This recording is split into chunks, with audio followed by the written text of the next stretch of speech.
see. Good morning. Good morning. Morning. Good morning. Good morning. Okay, Tov. Just by way of setting up by looking forward.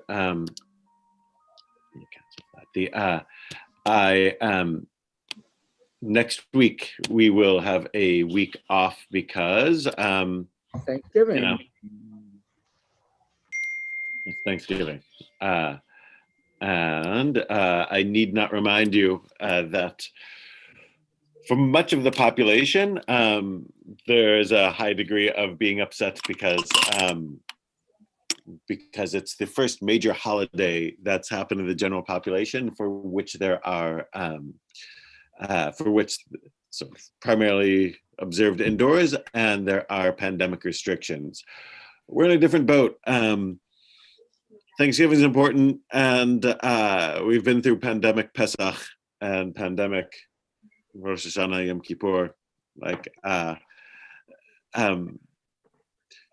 If we can sort of like successfully social distance through those, which are, forgive me, in my mind, more important, then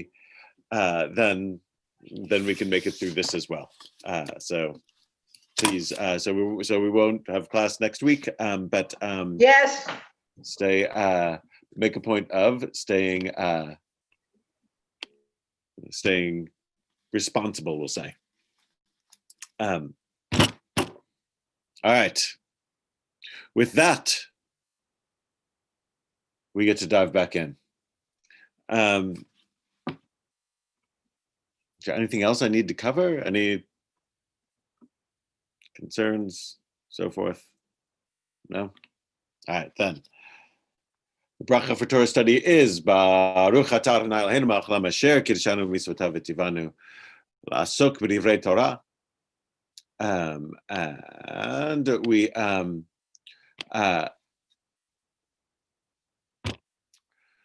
where are we at?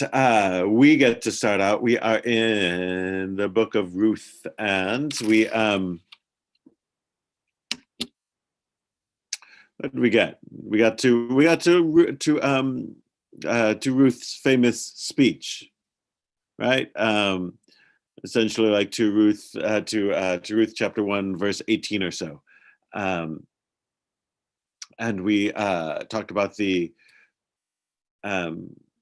sort of sense of like the different motivations we could assign to Ruth for making the speech in terms of like why is she doing this?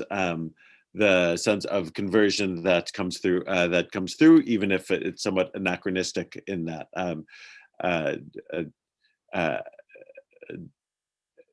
Israelite identity at the time was seen more as what we would think of as an ethnicity and less of what we would think of as a religion. Again, biblical Hebrew doesn't really have a word for religion. That is a somewhat later concept. But she clearly, Ruth clearly is as it were sort of like giving up on her earlier on her birth identity as a Moabite and wants to be seen as part of Naomi's people, even though again for the rest of the book she will be called by others Ruth the Moabite, and will be called even by the narrator of the book Ruth the Moabite.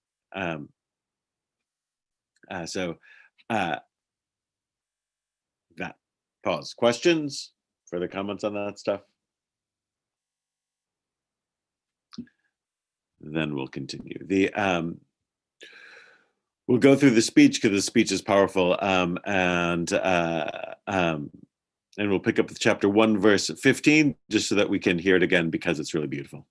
So this is as they're separating, and Orpah takes the hint that she's not wanted, and runs away, and kisses Naomi and leaves, and then they're all crying, and Naomi says again, and she said, "Look, your sister-in-law has gone back to her people.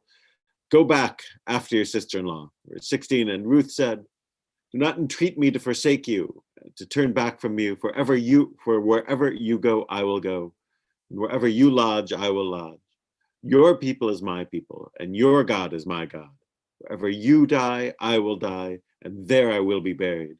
So may the Lord do to me, or even more, for only death will part you and me. And she saw that she was insisting on going with her, and she ceased speaking to her. Um, the adapting the God of Israel part is evident in the fact that at the end of this wherever you do, I'll do. She makes an oath that's swearing to the Lord. So may the Lord do to me. That's always like so. That's that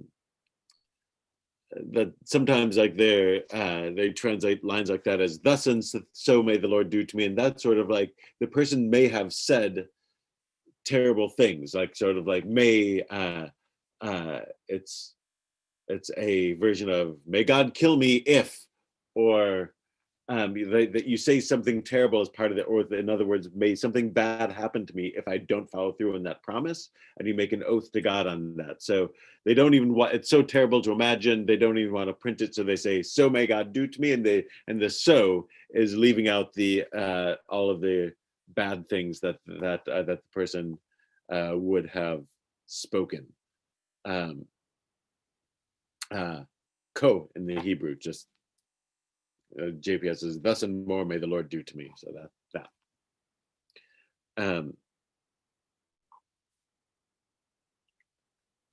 I have a question. Yes. Where she says, and she saw that she was insisting on going with her, and she ceased speaking to her. Did Naomi cease speaking to Ruth, or did Ruth stop speaking to Naomi? Right. I was hoping somebody would like pick up on that strangeness, right? Like that I mean, so it's not unusual for the Tanakh to use pronouns more than we do, and in a confusing way. Meaning that if you were to make that a proper English sentence or even a proper Hebrew sentence, right?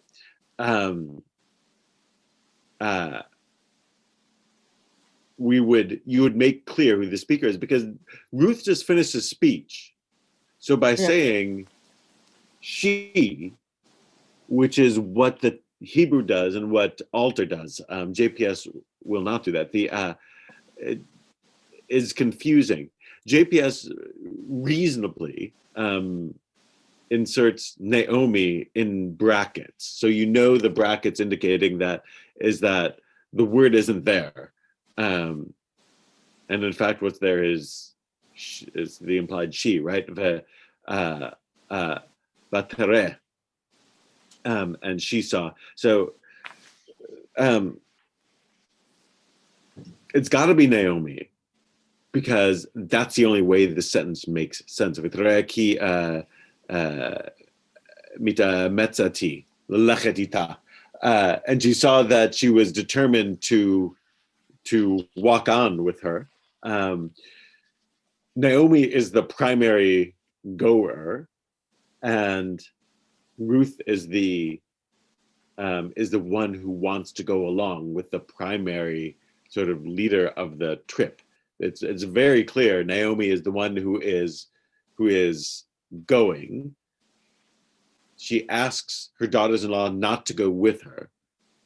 One tearfully goes home. The other tearfully gives the speech and says, I want to go with you. So after that, when you say she saw that she wanted to go with her, it has to mean Naomi saw that Ruth was determined to go with her. So the names aren't there, but it's got to be Naomi thinking of Ruth. And that on some level is just biblical style.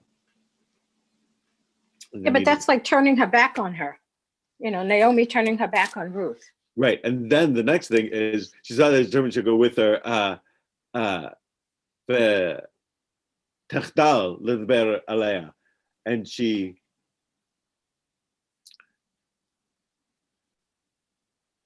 JPS translates, she ceased to argue with her, which gives the impression that I'm not going to tell you to go home anymore.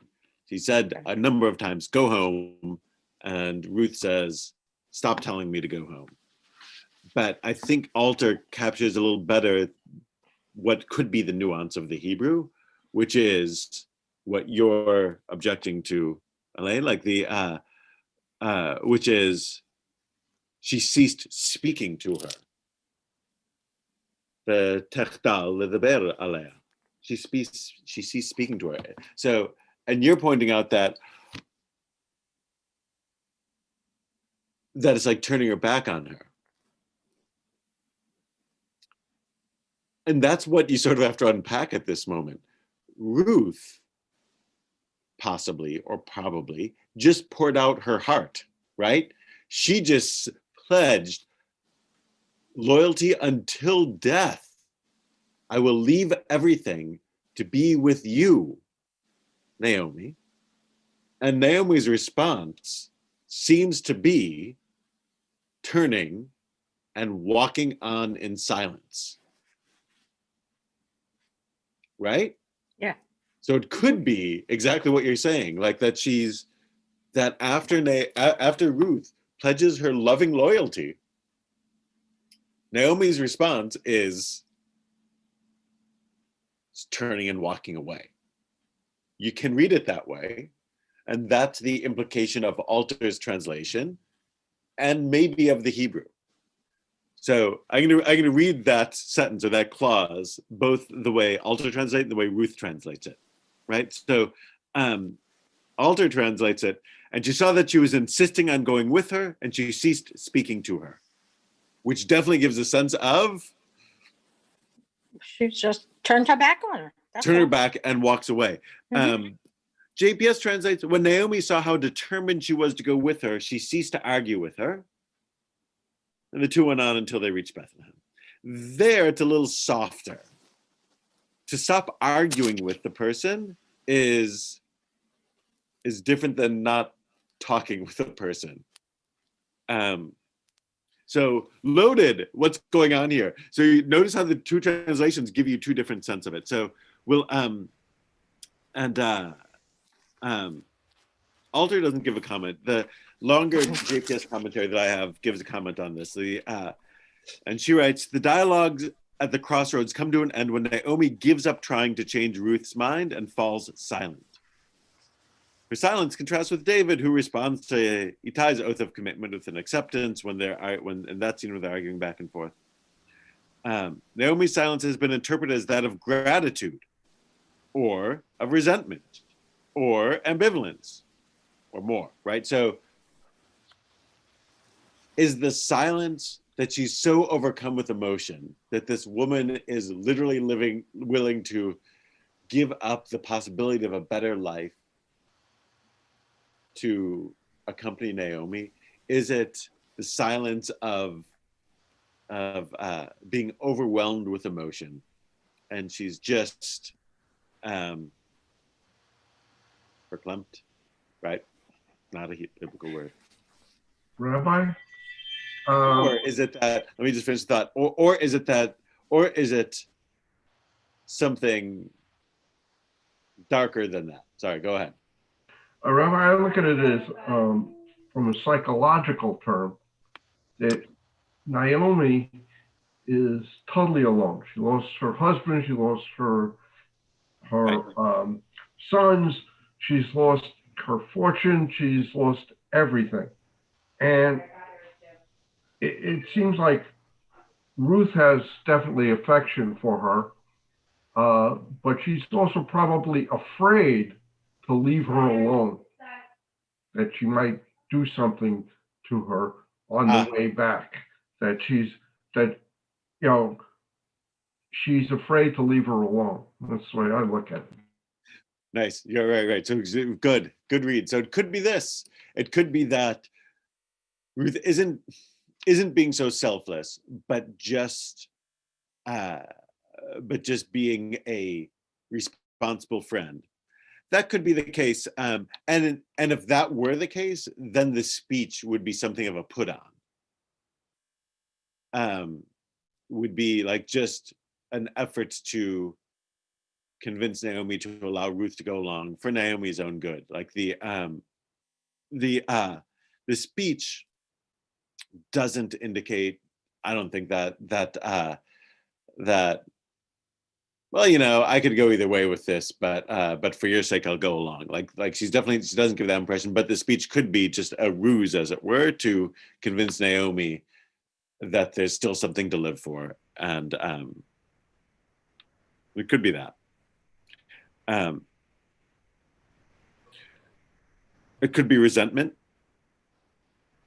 I'm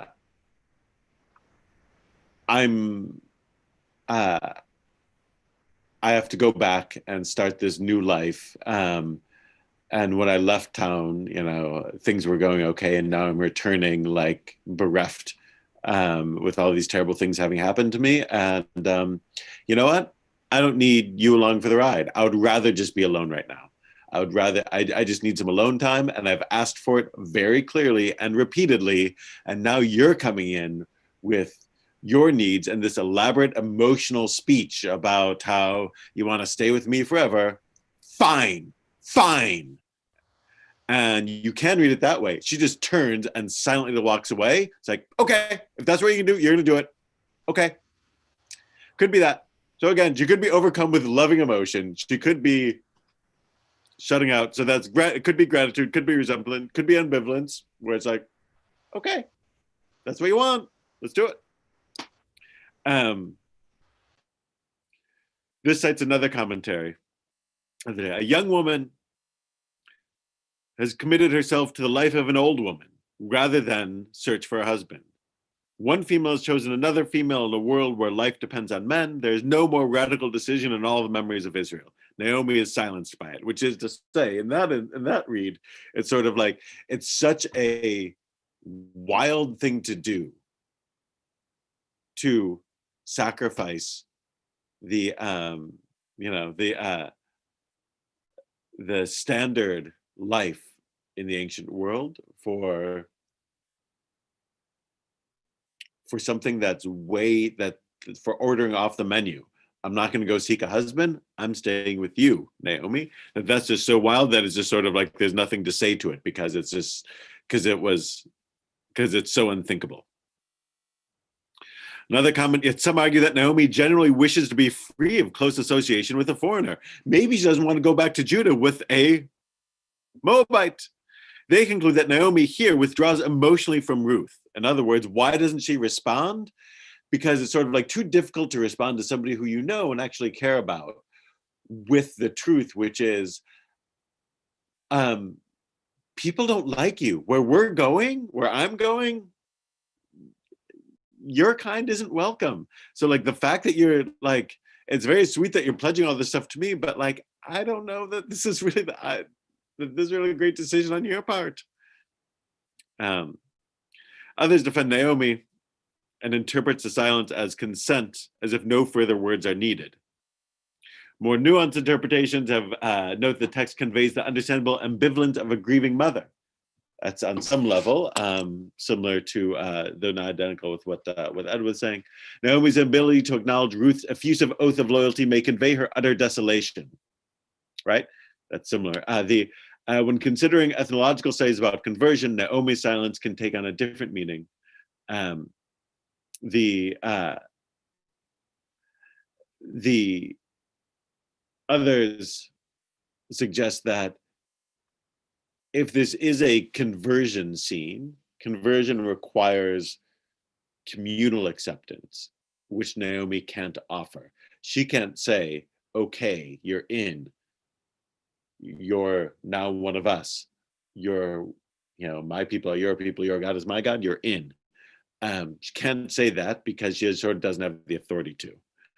So fascinating, though, again, and you can sort of picture the movie scene, this long, beautiful, emotional speech. And then Naomi looks at her and silently walks away. Rabbi, yes. You said something that if this is a conversion speech, but she took on what her husband was. So was she not already Israelite and then just confirmed it? Well, if it's not clear, because remember at the beginning of the attempt to walk home,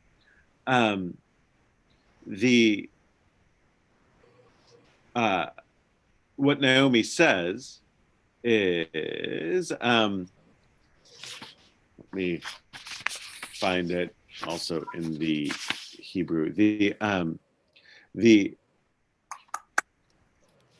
hold on.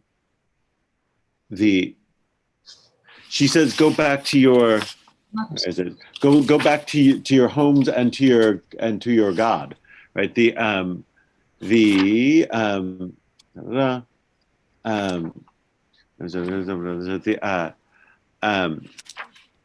So it's not entirely clear that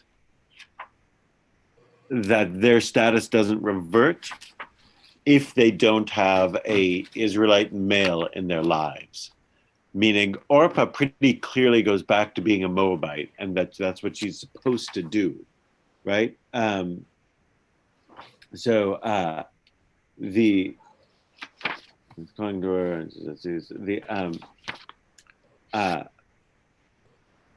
she said so so it's not quite clear because Orpah goes back to being a Moabite. She's no longer Israelite, right? She's not going back to Moab to find a husband, and she's not going to say, but I'm Jewish. So it's not clear if the conversion, as it were, sticks when you don't have a husband or a son who is an Israelite. Rabbi, talk about not being clear.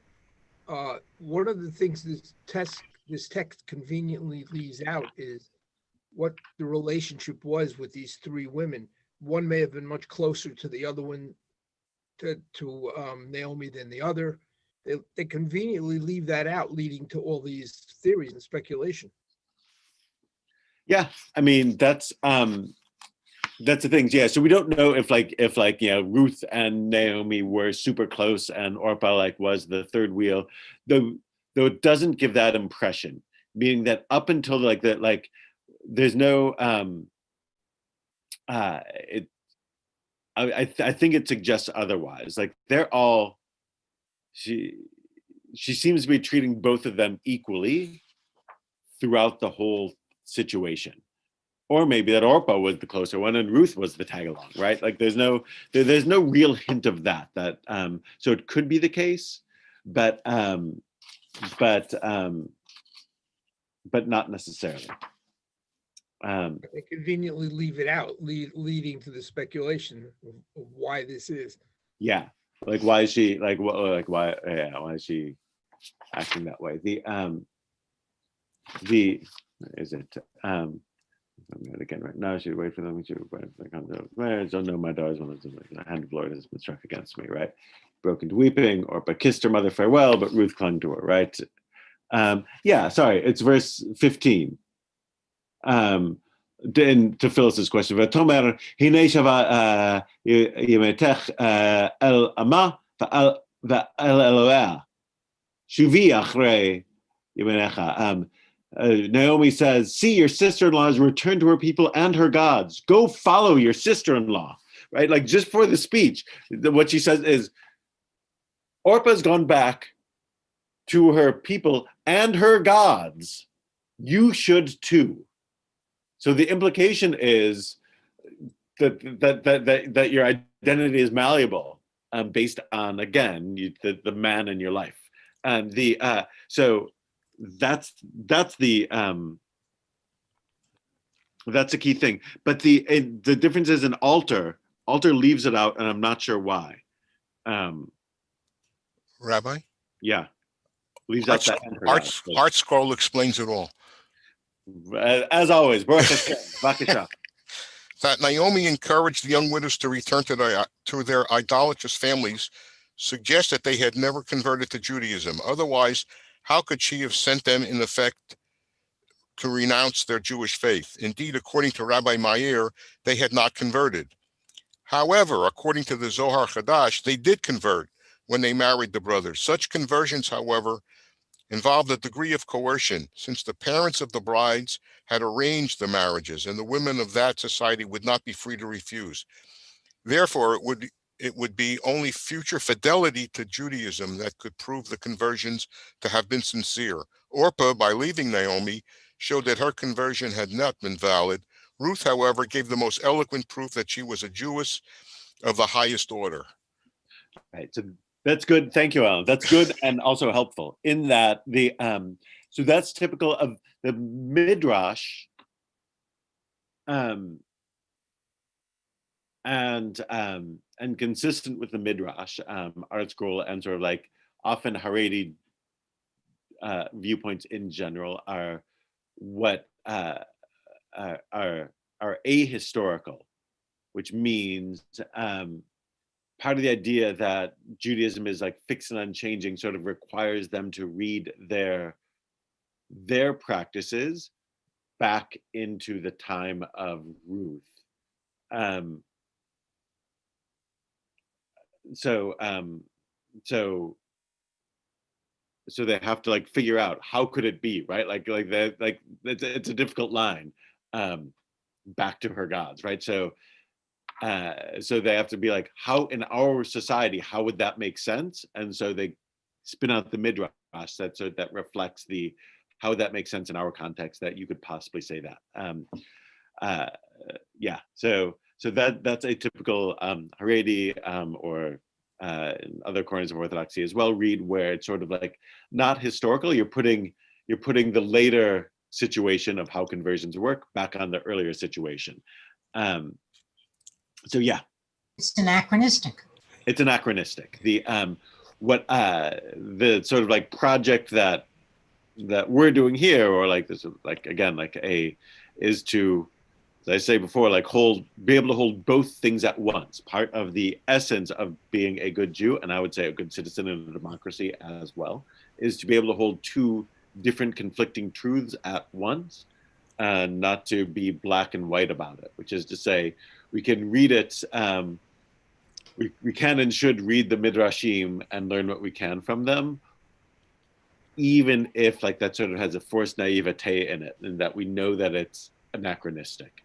But sometimes there's a worthwhileness in reading those things. So in that read, like, all right, so Orpah's like less committed, Ruth is more committed.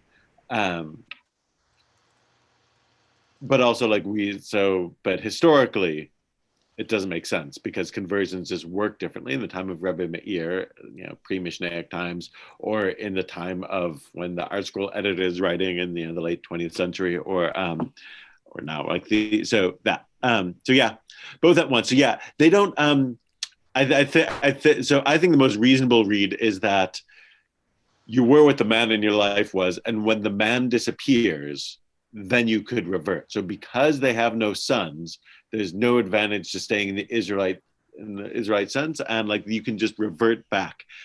The Midrash can't imagine how that could possibly work, but I think we can imagine how that could possibly work. Rabbi? Yeah.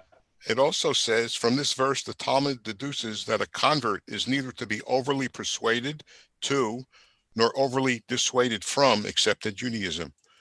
That's why the rabbis turn their backs 3 times. Right. So that's where the Midrash is especially helpful, right? Like, so the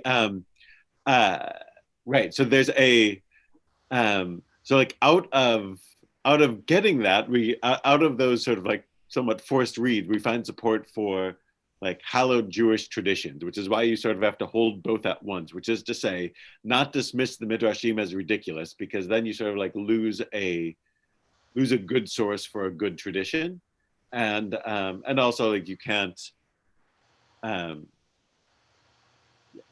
you can't act as if history actually played out the way that the Midrash claims it played out. So again, 2 things at once. Yeah, that is that's a source of like not encouraging. So there's a custom of like refusing a convert 3 times. It's sort of a put on now that people can, by the time they reach me, people have already Googled conversion and they know it. So like there's sort of like no need to it becomes like a Monty Python sketch, right? You don't have to like play it out. What I tell people is that that's a tradition. What that means is that I'm not going to like hunt you down. Like you're going to have to like, here's what the deal is.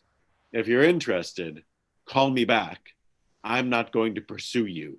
So yeah, the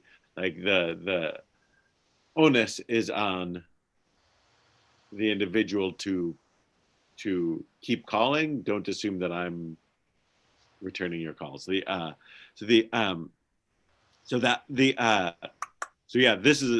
one thing one can learn from it. So anyway, and that line, this after the big emotional speech, being met with silence Rabbi, is striking. Yes. we're looking at Naomi's response, which is ambiguous. But what that says to me is that Ruth's response, it doesn't matter to her what Naomi's response is. To me, it just means that Ruth is she's sincere no matter how Naomi reacts. I'm coming, like it or not. And that could be for any number of reasons that she's doing it. But yeah, Ruth is all in. Naomi, we don't know what she's thinking, though we're about to get some hints, right? Like, so this is, so again, totally striking moment. And thinking of what's going through Ruth's mind and what's going through Naomi's mind is useful for this little section coming up. And she saw that she was insisting on going with her, and she ceased speaking to her. Verse 19. The Telchana Shtehem Ad Ba'na Beit Lechem, and the two of them went on until they came to Bethlehem. Again, what was that long walk like? We don't know. Are they like what's the in the movie? There's the montage there of the walk, right, of the journey, where like the music plays and you have different scenes of them like walking through the desert, and you can make that montage any way you want. Are they walking along still silent? Are they walking next to each other? Is one in front of the other? Naomi presumably in the lead. Are they walking along and talking as they walk? Are they talking seriously? Are they having a couple of laughs along the way, despite the situation? Like, are they bonding? Are they just coexisting? We don't know. But I think it's useful to like think of those different montage scenes in one's head and imagine which one is going on, because one of them's going on. And the two of them went until they came to Bethlehem. And Vehi Kavoad Beit Lechem, and it happened when they came to Bethlehem that the whole town was astir over them. Kol ha'ir alehem, but Tamarna hazot Naomi, and the woman said, "Is this Naomi?" And she said, "Do not call me Naomi, call me Mara, for Shaddai has dealt great bitterness to me." Mar means bitter, right? You know, maror, you're the same root, right? Marva, like the matok, right? The bitterness and the sting, right? So Naomi means pleasant. Noam, Naomi is a woman's name. Noam is the male name. Both, it means pleasant. Noam, we say when we put the Torah back in the ark, right? It's a quote from Proverbs. It's ways are ways of pleasantness, right? So her name means pleasant or nice. So she says, "Don't call me Naomi, pleasant or nice. Call me Mara, bitter." So the women say, "Can this be Naomi?" And she said, "Do not call me Al tikrana li Naomi. Karana li Mara. Ki hemar Shaddai li ma'od." Don't call me Naomi. Call me Mara. Call me the bitter one, because Shaddai, a name for God, has embittered my life, an unusual name for God. Ani mel'ea halachti v'rakim. I went away full, and the Lord has brought me back empty. How can you call me Naomi when the Lord has dealt harshly with me when Shaddai has brought misfortune upon me. Thus Naomi returned from the country of Moab. She returned with her daughter Ruth, the Moabite. They arrived in Beit Lechem at the time of the barley harvest. All right. This also incredible scene. What have we got? She's been away for at least 10 years. Right. And she comes marching back in or schlepping back in, and everybody recognizes her immediately, and they're surprised to see her. Yes. So that's the first thing that happened. She's been we know that the boys were married 10 years without having children. We were told that. And it's clear that they had to be there a while before they got married. So she's been gone something, certainly it would seem like no less than 12, and probably certainly no more than 20 years. She's been gone a while. And so she comes back, and it's a town, right? Beit Lechem, it's not like a big city. As Alter notes, Bethlehem, far from being a walled city, is a modest agricultural town with small cultivated field on its outskirts. That fact will be important to the story. So she comes back, and what happens when somebody comes back to a small town after 12, 15, 20 years away? Everyone's all aflutter, and everyone's talking. And it's specifically, in the Hebrew, it's the feminine use. So it's the women who are talking. And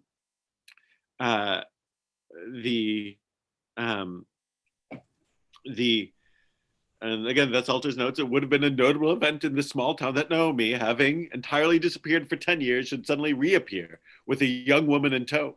This would have triggered gossip and speculation among the town's women.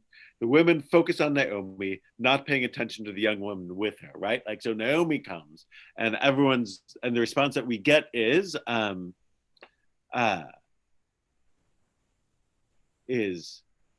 focusing on Naomi's return. And they say, can this be Naomi? Now, Hazot Naomi, which could, again, how are they saying it? Is it, she's back. Our friend Naomi is back. How wonderful. Like, is this, I thought I'd never see you again. Hug.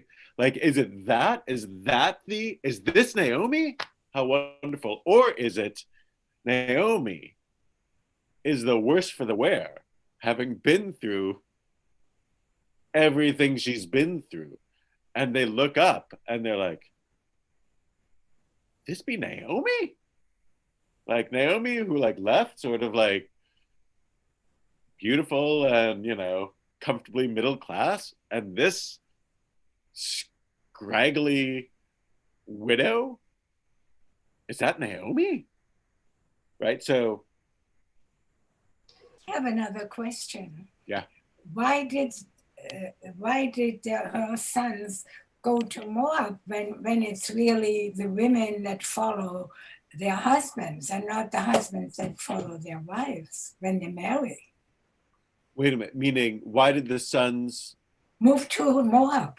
Well, at the beginning, they went for the famine, that there's a famine in Bethlehem. So they went to Moab for the famine. And there they found wives. Oh.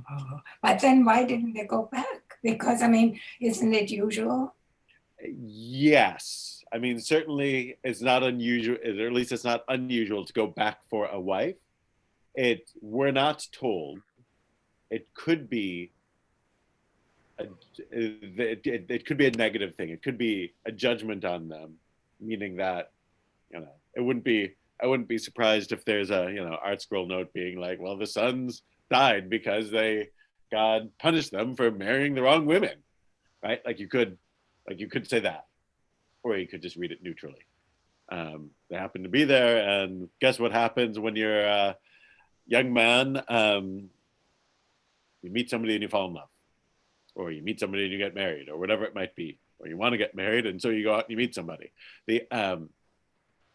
So who knows what it was, whether it was convenience or on purpose, but yeah, they could have gone back, but didn't. So the women, so they come back. The women give this Hazot Naomi, which could go either way. It could be excited and joyful. It could be horror, or it could be just gossipy. Did you see Naomi? Could this be Naomi? She's really let herself go. Like the Rabbi, lots of options. Yeah. it could be both. You know, have you gone to to high school reunions? You know, and Yes. recognized people. You know, it could be a combination of both. They're happy to see you, but is that really you? Naomi's back. Yeah, and totally. That's what's great about it, right? So this, I think it's great because it is somewhat vague. What we do know is that they're all aflutter and that they're all gossipy, all gossipy about it. And Naomi, maybe to her credit, like sort of like she's not hiding, like she knows that she sort of has to like make a statement. She's walking in and she's got to like make she's got to say something. And so like you sort of get the feeling that like you sort of get this, you know, townsfolk scene where like the women are all gathered around her, and her response is, "Do not call me Naomi, call me Mara."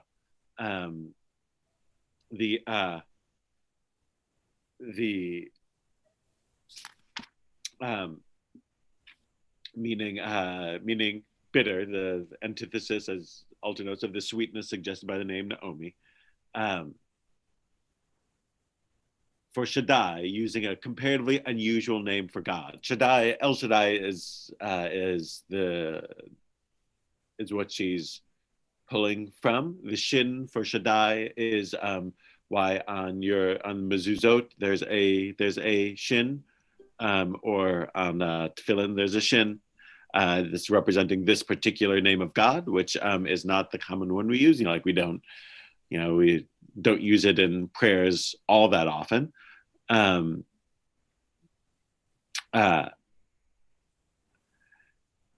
JPS note is for Shaddai is this name for Israel's God is relatively uncommon in the Bible, appearing as a name for God only 48 times, compared to more than 6,800 times for the name Yud-He Vav-He.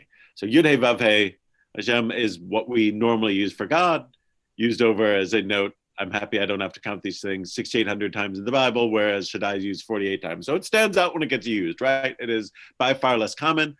And for Shaddai, 31 times that it occurs is in Job, and 6 in Genesis. So 48 times, 31 in Job. So it's hugely unusual anywhere else in the Tanakh. So it stands out. Since Naomi regularly uses God's more common name, Yud-He Vav-He, her choice here must convey something specific. Now, here's a theory that we get to throw out there.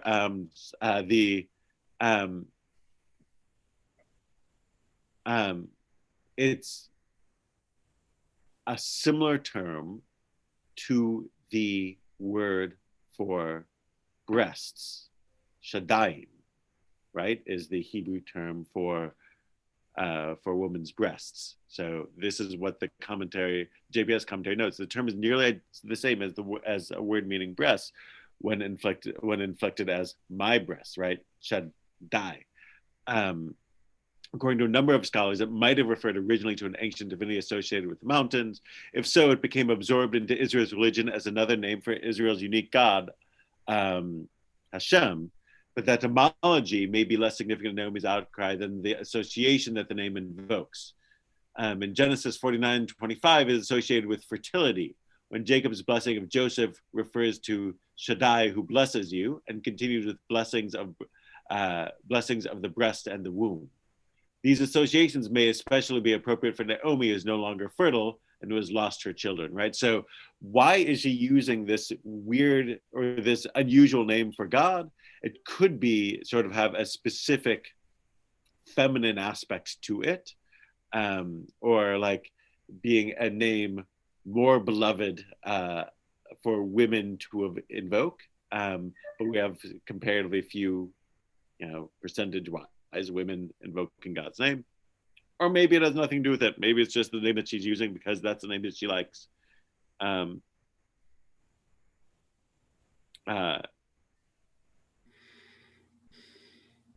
be there, could not be there. Altar's note on that is when she says, "The Lord has borne witness against me," Yud He Vav He, but Shaddai, Shin Dal Yud, has done me harm. These two parallel clauses are entirely scannable as poetry with 3 accented syllables in each half.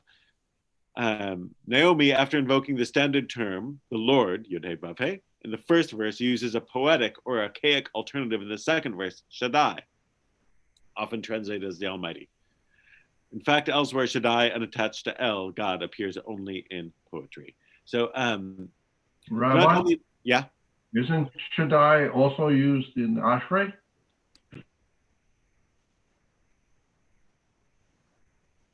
Is it an Second paragraph as the term Shaddai. So, I mean, I don't, it's not hitting me off the top of my head. So as I say, it's not, Abraham uses it more commonly when, like, Abraham will invoke El Shaddai at the end of Parshat Lech Lecha in Ashrei, Israel.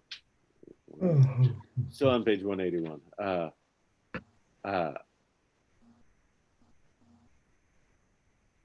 In the Shin line, I don't think so. I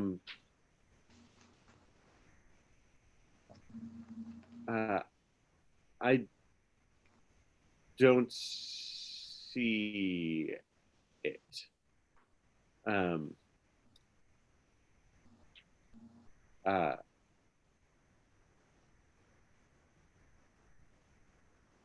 Yeah, I don't see it. But Abraham uses it a couple times, is noted more commonly in Job. Call me Mara, she says, for Shaddai has dealt great bitterness to me. I went out full, and empty did the Lord bring me back. Why should you call me Naomi when the Lord has borne witness against me and Shaddai has done me harm? I'm sorry, I meant Olenu. No, Aleinu. So that's different. So Aleinu, post-biblical.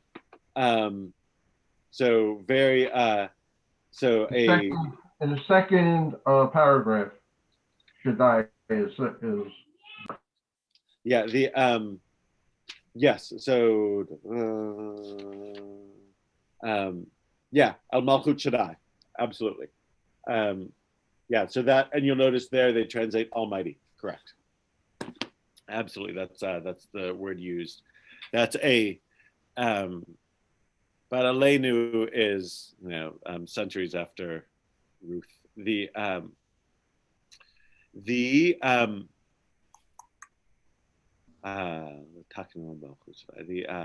Why should you call me Naomi when the Lord has borne witness against me and Shaddai has brought me harm? So like that. This is in the movie version of this scene. Again, Ruth and Naomi come back. All the women are all aflutter and gather around her. Is this Naomi? And Naomi sort of like bravely stands up and says, "Do not call me Naomi, call me Mara, for Shaddai has dealt great bitterness to me. I went out full, and empty did the Lord bring me back." And at that moment, that sort of like, empty did the Lord bring me back, I always picture Ruth sort of like standing like a few steps behind her, being like, "I'm right here. I'm right here." Like Naomi it says she comes back empty. And Ruth has just given up her life for her, as it were, and is standing right there. So, give me great bitterness, done me great harm, fine. But going all the way to I went out full and I came back empty is an insight into how Naomi is feeling and maybe a way of that you can read back into why was she silent. For Ruth, or for us, this might be a great moment of loving loyalty.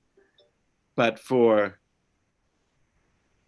Naomi, it may be chump change, right? Like there may just be, she might not care.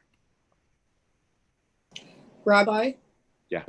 This just kind of, for me, just blows a portion of the story out of the water. Because I think what I always thought was this was such a wonderfully bonded relationship.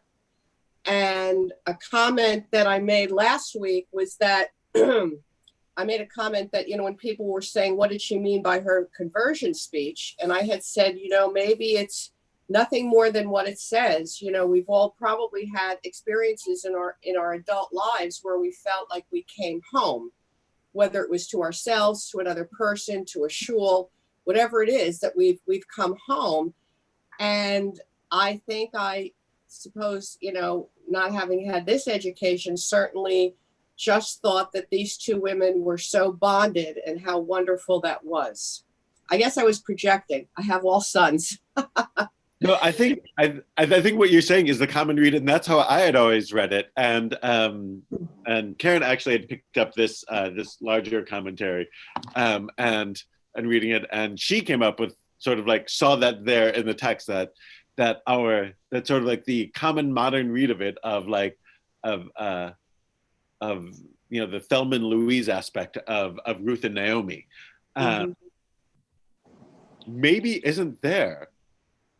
Because and again, you don't have to read it this way. She could just be talking in general and just be like, oh, well, like I had a husband and sons, and now I don't. So it could be that full empty. But between the greeting, the heartfelt speech with silence, and then they don't say anything again until this moment where again, in front of everybody, she says, I went out full and I came back empty. And again, like Ruth is right there. It's sort of, yeah. So I think it could be the hello moment, but maybe not, but it could be. And I don't think it's a stretch to say that it is. It's not a stretch either way. You could say that it's a matter of speaking. I came back empty.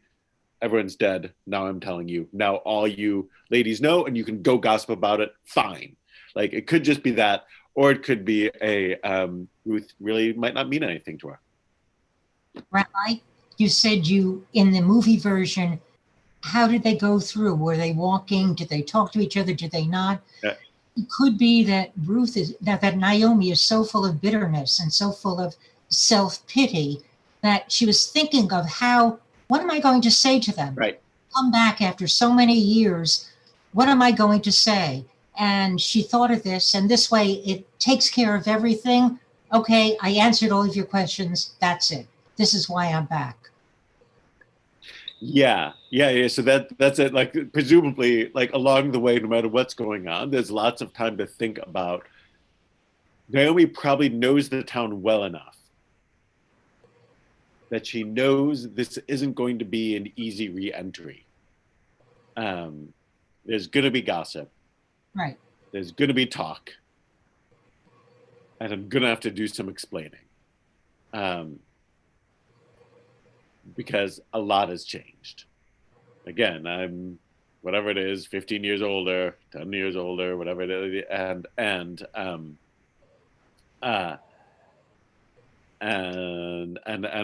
all these things have happened. So yeah,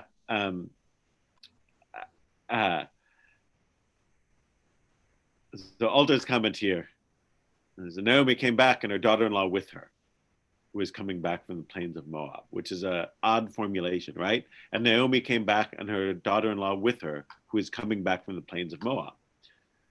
The paradox here is thematically pointed. Naomi, of course, is coming back to her homeland. Ruth is coming back from the plains of Moab, which is her homeland, because she is united in purpose with Naomi and has, in a sense, already made the land of Judah, to which she comes to the first time, her new homeland. The paradox will be further enriched by the allusion in the next chapter to Abraham's migration from a land to the east, to Canaan.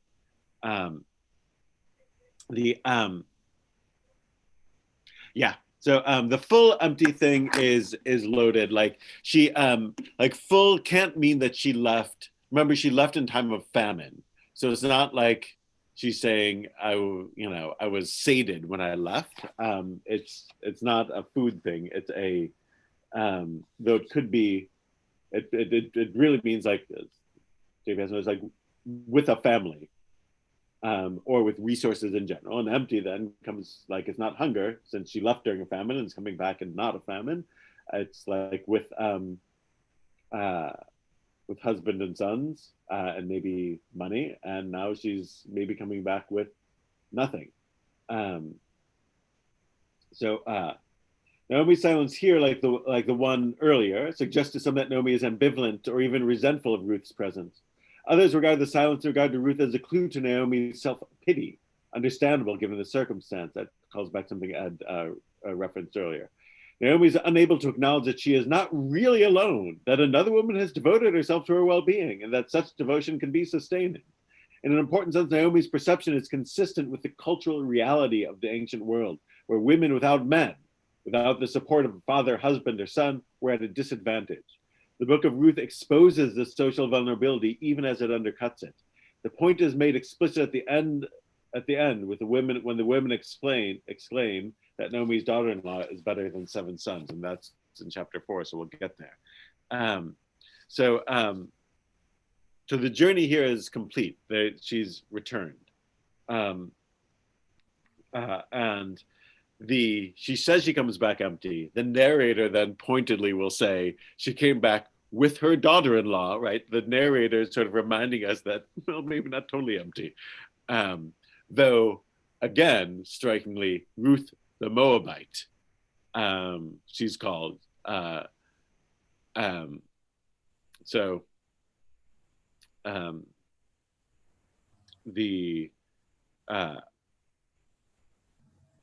Literally from Mishle Moab, from the hills of Moab in the Hebrew, and Sdei from the hills of is the same Shin Dalet Yod as Shaddai, like sort of mentioned earlier, the parallel terms for God. All right, Ad Khan. So that return scene, other parts will go faster than that, but like that return scene is so psychologically complex. What's Naomi thinking and why is she thinking it? What's Ruth thinking and why is she thinking it? Is what gives this story such power and resonance. Are they together? Are they not? Is Naomi happy? Is she not? It's really powerful. And then the last words of the chapter, it was Katsir Sorim, it was the time of the barley harvest, is what is the transition to everything that comes next. All right, Adkan, next week, Thanksgiving, so please take appropriate care for yourself. This weekend, we'll have in-person services and also online, and tonight, this evening at 7 p.m. for class. Rabbi? Thank you, Rabbi. Yes. Rabbi, Thank you. Laura's question about why they stayed, could it be that in those days, bringing Moabite wives back to Israel was not exactly a good idea? Would they be scorned or not accepted? Yep, definitely could be the case. And by the way, if you want to go with that, you could say that that's the same reason. You could say, oh, well, maybe that's why Naomi says I came back empty and doesn't reference, oh, by the way, I'd like you to meet my beloved daughter-in-law, Ruth, who wants to be part of our people, right? Like maybe it's a social, maybe it's socially difficult to say that because for that reason, because also like you have to account for Naomi's not making an introduction. But she also left, I think that was more like she left with 3 assets, a husband and 2 sons. Yep. She came back without them. I think that's what she meant by coming back empty. Yes. Right. Yeah, no, absolutely legitimate way of reading it. All right, cool. We will pick up again in 2 weeks with that.